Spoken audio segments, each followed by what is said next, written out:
Hello, old saints. The Lord be with you. I've been thinking about funerals. Well, this is Easter. We ought to remember funerals at Easter because they give us our only hope of getting out the other side of a funeral. Some funerals I've been to over the years, before they were banned, there was this practice of letting balloons go up into the sky as though somehow the person or their spirit or their ghost or their soul disappeared up into the heavens and turned into a star or an angel or something.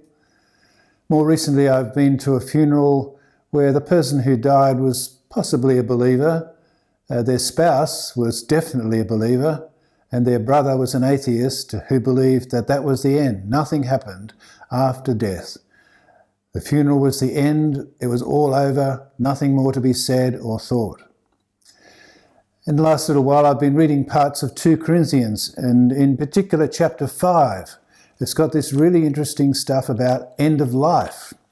Let me read a little bit. This is 2 Corinthians chapter 5 verse 1 onwards.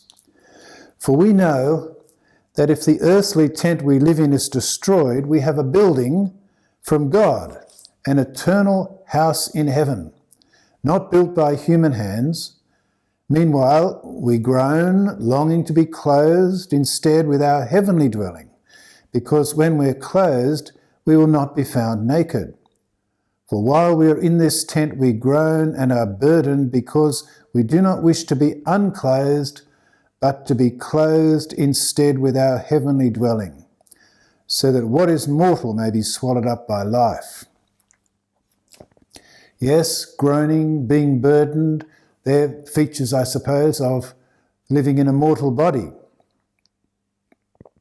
But when we look to the end, for some of us, well, perhaps not believers, hopefully, but for some people that's the end. They were, as it were, unclothed. The body goes, whatever remains, who knows what happens to it, but the clothing of the body disappears and that's the end of it. Although some think, well, the spirit, the soul goes somewhere.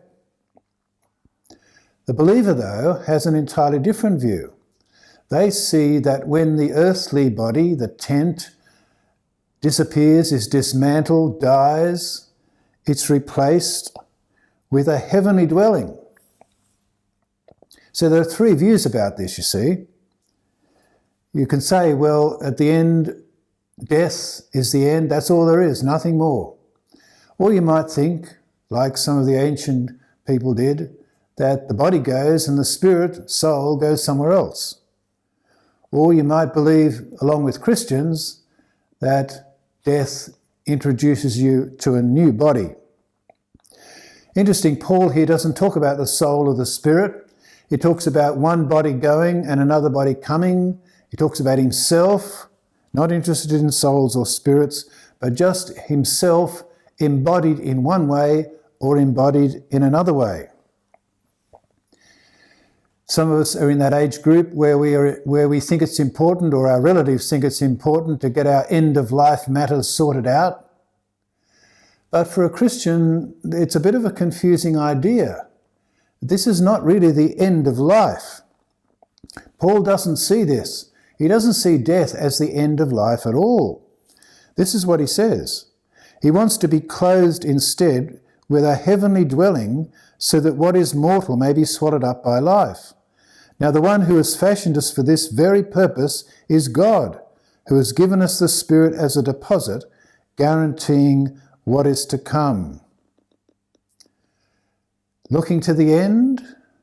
No. Or to being swallowed up by life? Yes. Death is a transition into that.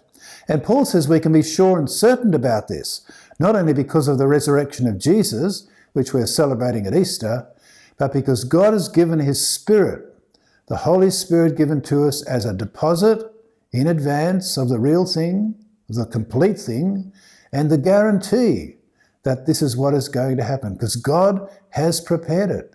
He's done it. He's got it ready through the resurrection of Jesus. End of life? No, there's no end to life, because life will swallow up death forever. And this mortal body will be replaced by one suitable for heaven, made not with hands, but by God himself. That's good, isn't it?